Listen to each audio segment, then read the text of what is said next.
Alors si aujourd'hui tu te poses la question comment trouver le prix au mètre carré à la location d'un bien et que tu as envie par exemple de te positionner sur tel ou tel bien mais tu ne sais pas exactement comment faire pour pouvoir justement estimer le montant du prix de ta location, je vais te donner dans cette vidéo quelques astuces. Mais avant toute chose, pense à t'abonner pour pouvoir justement ne rater aucune des autres vidéos. Je fais vraiment du contenu de valeur pour t'apprendre l'immobilier gratuitement. Et bien sûr, n'oublie pas de mettre un pouce si cette vidéo t'a plu. Je vais te donner mes astuces pour savoir combien tu pourrais louer tel ou tel bien. C'est maintenant. Aujourd'hui, quand tu vas vouloir justement estimer le montant d'un revenu locatif, je vais te donner déjà une première astuce. Admettons que tu es dans la ville de Périgueux. Donc bien sûr, toi, ton objectif à toi, c'est de savoir combien se louent les studios, les T2, les T3, les T4, peut-être la colocation, etc. Pour moi, alors mes élèves, ils ont un tableau, etc. Mais je vais quand même te donner quelques astuces pour que tu puisses le faire à la main. Tu vas prendre plusieurs annonces. Tu vas aller sur Se Loger, tu vas aller sur Le Bon Coin, tu vas aller sur les différents sites de location. Tu en prends 3 différents et tu vas donc aller dans la rubrique location.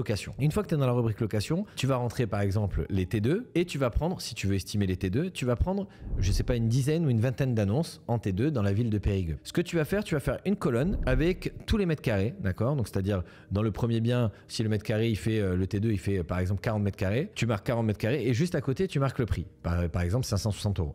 Dans le deuxième, je sais pas, il fait 32 mètres carrés et il est à 470. Et en fait, tu vas tout noter, étape par étape, hein, bien par bien, et tu vas tout noter jusqu'en bas dans Se Loger. La même chose sur Le Bon Coin et la même chose sur les autres sites. D'accord? Généralement, tu en prends 3. Une fois que tu as pris ces 3 sites, ce que tu vas faire, c'est très simple. Tu vas additionner tous les mètres carrés, d'accord, tout en bas de ta feuille, de tous les biens, et tu vas additionner tous les montants que tu as juste à côté. Donc c'est-à-dire que, admettons, tu as au total, on va dire tout confondu, tu as 50 biens, d'accord, T2. Tu vas additionner les 50 biens, donc les mètres carrés des 50 biens, et tu fais un total. Tu vas additionner tous les prix au mètre carré, enfin tous les prix à la location des T2, tu vas tous les additionner et tu fais un total. Et après, tu divises tout simplement le montant par le nombre de mètres carrés. L'avantage avec cette astuce, c'est que ça va te donner le prix au mètre carré réel du marché. Et à ce moment-là, par exemple, une fois que tu as additionné tous tes mètres carrés plus tous les prix des logements, que tu as divisé le prix des logements total par les mètres carrés total, tu vas avoir un prix du mètre carré moyen. Et donc là, si demain, par exemple, tu te dis, là, je suis en train de visiter un immeuble,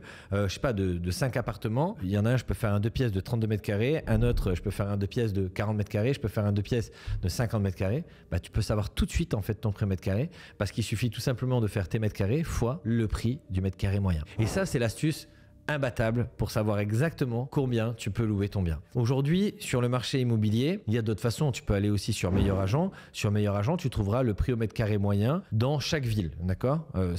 Tu peux trouver le prix au mètre carré à vendre, le prix au mètre carré à la location. Moi, je dis que c'est une bonne façon de commencer ton étude de marché. Mais pour moi, une des meilleures des façons, et je vais t'en donner une autre dans cette vidéo, une des meilleures des façons, c'est d'aller directement dans le marché. Parce qu'effectivement, là, tu vas avoir une tranche qui sera une tranche moyenne. D'accord, tu auras le plus faible et le plus haut. Mais si toi, par exemple, tu veux faire du meublé, tu vas pas prendre les logements non meublés. Ça serait une hérésie. Tu vois ce que je veux dire? Lui, Meilleur Agent, il va prendre les logements meublés, non meublés, il va faire une moyenne. Si toi, tu veux faire des logements meublés, il faut que tu prennes, d'accord, dans tes annonces, que des logements meublés. Et j'imagine que l'objectif pour toi, ça sera faire des logements meublés parce que tu es abonné à cette page, parce que tu me suis depuis longtemps et que tu as compris que si tu veux pas payer d'impôts, il faut faire du meublé. Que si tu veux louer plus cher, il faut faire du meublé. Parce que tu pourrais très bien ne pas passer en LMNP, mais en SCI-LIS, mais il faut quand même faire du meublé parce que tu vas pouvoir louer plus cher. Et le but, c'est d'être rentable. Donc si tu veux être rentable, il faut faire du meublé. J'espère que ça a été assez clair, je le répète une dernière fois, il faut faire du meublé. Donc du coup, tu vas prendre tes annonces en meublé, tu vas rajouter les prix au mètre carré et tu vas diviser l'un par l'autre et ça va te donner un prix au mètre carré moyen bien sûr, de logements meublés. Et tu pourrais faire la même chose pour les studios, pour les T2, pour les T3, pour les colocations, etc. L'avantage, c'est que dans ton étude de marché, ça fait partie des critères, d'accord? Dans ton étude de marché, l'étude de marché, elle est vaste. Il y a plein de critères à prendre en compte. Je pense que je ferai une autre vidéo là-dessus. Mais aujourd'hui, déjà là, ça va te permettre de savoir parce que j'ai vu trop de fois des jeunes investisseurs immobiliers qui font une erreur monumentale. C'est-à-dire que, alors plusieurs, mais on va dire les 2 erreurs les plus faites, les plus courantes dans leur étude de marché. Quand ils vont faire, admettons, je vais même t'en donner 3. Quand ils vont faire, par exemple, leur étude, ils vont trouver un bien immobilier. Ce bien immobilier, ils vont se dire, voilà, le bien immobilier vaut 100 000. Bon, j'ai jamais négocié, je sais pas comment faire. Bon, je vais l'estimer comme ça. Je vais me dire, allez, ce bien à 100 000, je vais peut-être négocier 5 000 dessus. Donc déjà, voilà, on y va pessimiste, on veut se rassurer. Donc au lieu de 100 000, je vais payer 95. Normal, tu sais pas comment faire pour négocier plus. D'ailleurs, je te mets un lien vers la vidéo, comment négocier un bien. J'espère que ça te donnera les éléments pour comprendre que tu peux négocier beaucoup plus. Première chose. Deuxième chose, donc je ne sais pas négocier. Le deuxième levier que je vais utiliser, bien sûr, j'achète un bien avec des travaux. Tu l'auras compris, j'ai fait une vidéo là-dessus. Je t'invite à aller regarder sur ma chaîne. Si aujourd'hui tu achètes un bien avec des travaux, ce que je te recommande à 99,9%, à ce moment-là, tu vas avoir des travaux. Et les personnes novices, qu'est-ce qu'on va faire? On va se dire, bon, ce que je vais faire, je vais prendre 10% de plus que le montant que je pense avoir estimé. C'est-à-dire que si je pense qu'il y en a pour 50 000 euros de travaux, bah, je vais prendre 5 000. Et puis là, je vais me dire, ah, mais 5 000, si je me gourre, ouais, bon, allez, je vais prendre 60 000. Allez, 60 000. Allez, 65 000, au moins, je suis large. Je sais que tu te reconnais dans cette vidéo. Je le sais, je l'ai fait. Je l'ai fait. Tous mes élèves, j'ai formé plus de 4 000 personnes. Ils l'ont fait aussi. Parce que tu as envie de te sécuriser. Tu te dis, putain, mais j'ai pas assez de connaissances. Donc, si je me rate, bon, c'est chaud. Donc, du coup, je vais gonfler le montant des travaux. Je vais réduire le montant de ma négo. Comme ça, je vais dans le pire des cas. Et si je suis rentable dans le pire des cas, alléluia. Et après, ce que je vais faire, et c'est le sujet de cette vidéo, sur le mètre carré à la location, ben, je vais me dire, voilà, sur le mètre carré à la location, alors attends, comment je vais faire? J'ai été voir une annonce, il y en a une à 500, l'autre est à 460, l'autre à 400. Ben, je vais prendre 400. Et tu vas prendre l'annonce la plus basse. Et finalement, ce que tu viens de faire, tu viens de te tirer une balle dans le pied et tu n'investiras jamais. Parce qu'en fait, tu es parti de la situation la pire, c'est-à-dire que je peux pas négocier, je paye les travaux le plus cher possible et je loue le plus bas possible. Et tout ça parce que je n'ai pas pris le temps de me former, d'acquérir les connaissances nécessaires pour pouvoir être assez lucide dans mon investissement, pour savoir exactement ce qui va se passer. Et comme je sais pas exactement ce qui va se passer, ben, je voulais me couvrir. C'est comme si demain, je voulais faire un saut en parachute, que je mettais un parachute ici, un parachute de secours, je voulais aussi être accroché par un élastique, avoir une ligne de vie et atterrir dans un filet. Enfin, à un moment donné, tu vois ce que je veux dire? C'est pas possible. Non, ce qu'il faut, c'est apprendre les connaissances et les compétences nécessaires pour pouvoir justement estimer de la meilleure des façons ton loyer et savoir où c'est que tu vas. Le savoir se paye de deux façons. Soit je l'achète tout de suite et donc j'ai le savoir pour avoir les bonnes infos et je m'enrichis. Soit je l'achète pas tout de suite et j'y vais les yeux fermés et je le paye après tout le long. Tu vois ce que je veux dire? Aujourd'hui, les erreurs peuvent coûter extrêmement cher en investissement immobilier et le pire dans tout ça, c'est que là on parle même pas d'une erreur qui va te coûter de l'argent après. C'est une erreur qui va te coûter tout simplement ton investissement immobilier parce que tu le feras jamais. Je vois trop de personnes aller sur le Bon Coin et me disent ouais mais Jérémy, il y en a pas des biens rentables sur le Bon Coin. Enfin, putain, j'en vois partout moi. Aujourd'hui, tous les biens sont rentables sur le Bon Coin, tous sans exception, hein, tous. Il suffit tout simplement, encore une fois, je donne certains critères, mais aujourd'hui quand tu arrives devant un bien immobilier sur le Bon Coin, j'ai le montant du bien, pourquoi il serait pas rentable? La seule chose qui ferait qu'il serait pas rentable, c'est son prix. Donc ça veut dire que aujourd'hui tous les biens sont rentables à partir du moment où je les négocie. Alors bien sûr, tous les biens, tous les propriétaires ne vont pas accepter ma négociation, mais mon but à moi, c'est de pouvoir justement savoir comment faire pour négocier le bien. Une fois que je sais comment négocier le bien, je fais mes devis travaux, je sais exactement combien je vais louer. Une fois que j'ai des curseurs que je peux bouger et d'autres non. Je peux pas bouger le montant du prix à la location. Ça c'est comme ça, c'est le marché qui le dicte.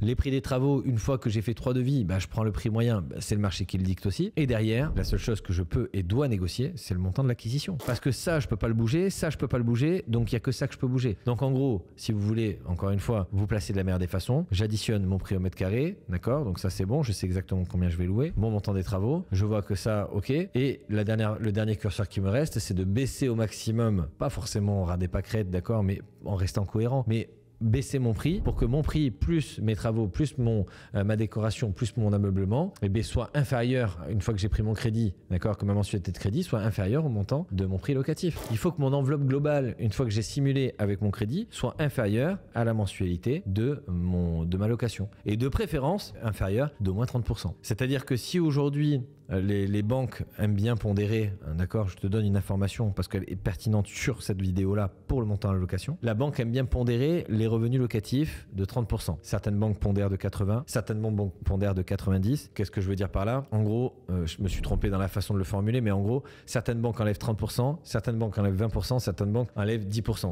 C'est-à-dire qu'il y a des banques qui vont considérer que ton revenu locatif, on n'en prend que 70%, d'autres 80 et d'autres 90. Qu'est-ce qu'elle va faire de ces revenus locatifs? Elle va venir les rajouter aux revenus des personnes qui font le crédit. Finalement, ça va pour incidence de gonfler ta capacité d'emprunt et donc automatiquement de te faciliter ton investissement immobilier puisque la banque, si tu lui apportes, en plus de ton étude financière, parce que ça, c'est des choses qu'il faut amener à la banque dans ton étude de marché et dans ton étude financière. Tu demandes des estimations de valeur locative du marché immobilier, mais il faut commencer par là. Commence d'abord par le faire toi-même parce qu'il est possible que quand tu ailles faire tes simulations, que tu demandes aux agences immobilières de te faire un barème, tu vois, du revenu locatif, ils vont encore une fois, ils vont aller vers le bas. Tu leur apportes ça. Voilà aujourd'hui, voilà l'agence immobilière, voilà l'étude que j'ai faite. J'ai pris 50 annonces dans le marché de Périgueux. Je les ai toutes additionnées. Ça me donne tant au prix du mètre carré. Donc moi, j'aurais besoin des estimations de valeur locative à ce prix-là. Tu as prouvé que tu as étudié le marché. Eux, ils vont s'aligner. Bien souvent, ils te font des estimations de valeur locative en location nue. Toi, tu veux du meublé. Donc tu veux les mensualités le plus hautes possible. Tu en as besoin de ce papier pour pouvoir faire ton crédit. On verra ça dans une autre vidéo, certainement. Mais tu en as besoin. Et une fois que tu as fait ça,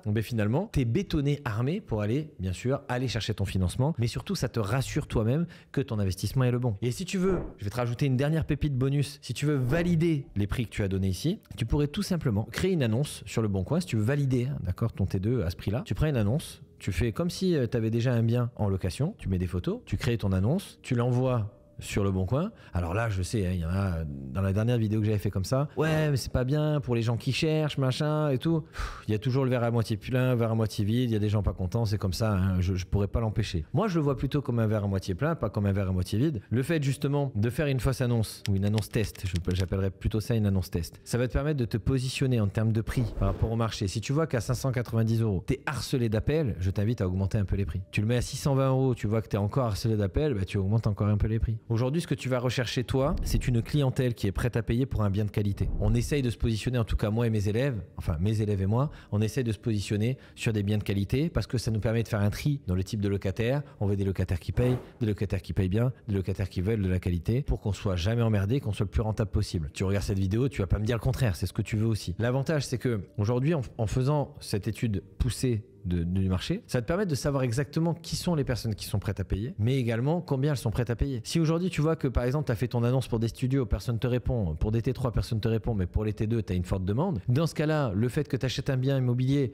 un immeuble de rapport et que tu fasses 5 T2, tu vas répondre à une demande et tu vas rendre service aux personnes. Hein, pour tous les haters qui regardaient cette vidéo et qui diraient ouais c'est pas bien, si c'est bien, parce qu'on veut savoir exactement qui recherche et qu'est-ce qu'ils veulent. Et aujourd'hui nous en tant qu'investisseurs on a un intérêt commun avec les personnes qui louent, c'est-à-dire que notre but à nous c'est de mettre un bien de qualité sur le marché pour répondre à une demande locative de personnes qui attendent ce type de biens qui sont peut-être pas actuellement sur le marché. Et nous, ce qu'on veut, c'est ce type de locataire qui est prêt à payer pour ce type de biens de qualité que moi, j'ai envie de fournir dans mon patrimoine immobilier. Donc aujourd'hui, il y a des vases communicants, c'est win-win, tout le monde est content et à la fin, on se serre la main et les locataires payent et sont heureux. Toi, tu es payé et ton investissement fonctionne très bien et tu es heureux et tout va bien. Et c'est comme ça qu'il faut le voir. Faut pas voir le verre à moitié plein, faut pas le voir le verre à moitié vide, il faut voir le verre à moitié plein. Voici mes astuces aujourd'hui pour pouvoir vraiment estimer le coût du montant d'un loyer, de savoir également si tu es sûr de louer, parce que d'un côté, je t'ai donné la méthode pour pouvoir valider le montant que tu vas pouvoir louer par type de bien. Alors, bien sûr, il y a encore, tu vois, en une vidéo, je peux pas tout faire, hein, d'accord. Aujourd'hui, il y a plein d'autres méthodes pour valider tout ça, savoir exactement quel type de locataire, etc. Étudiant, travailleur, machin. Mais dans cette vidéo, je te donne en tout cas beaucoup d'éléments qui te permettent de pouvoir te diriger et surtout qui vont t'aider à, quand tu vas scroller sur Le Bon Coin, à te faire des projections plus faciles. Tu vois, moi, ce que je veux, c'est que tu passes de grâce à cette vidéo de je pense que c'est pas faisable à je pense que c'est faisable. Ok. Bien sûr, après, pour aller plus loin, il va falloir bien sûr se former, etc. Mais en tout cas, là, je sais que je te donne assez d'éléments pour que tu puisses y voir plus clair et que tu puisses te lancer déjà dans la meilleure des façons, prendre ton papier et ton stylo et commencer à gratter quelques potentiels revenus locatifs, plus du cash flow. Et je serai heureux de pouvoir t'aider, en tout cas, ou d'avoir pu t'aider grâce à cette vidéo. Donc voilà, aujourd'hui, c'est la fin de cette vidéo. Si elle t'a plu et que l'astuce t'a plu, bah, n'hésite pas bien sûr à mettre un like, partage à tes amis qui ont besoin d'avoir cette astuce pour pouvoir savoir où ils vont en termes d'investissement locatif. Et également, encore une fois, reste abonné à cette page. Si c'est pas encore fait, abonne-toi. Mets bien sûr dans tes favoris pour avoir les nouvelles vidéos. Je suis ravi de t'avoir retrouvé là. En dessous de cette vidéo, je t'ai mis un petit lien dans lequel tu vas retrouver une formation entièrement gratuite, encore une fois, pour pouvoir t'aider à aller acheter ton premier bien ou optimiser ce que tu as déjà. Je te dis à très vite dans une autre vidéo. Ciao, bye.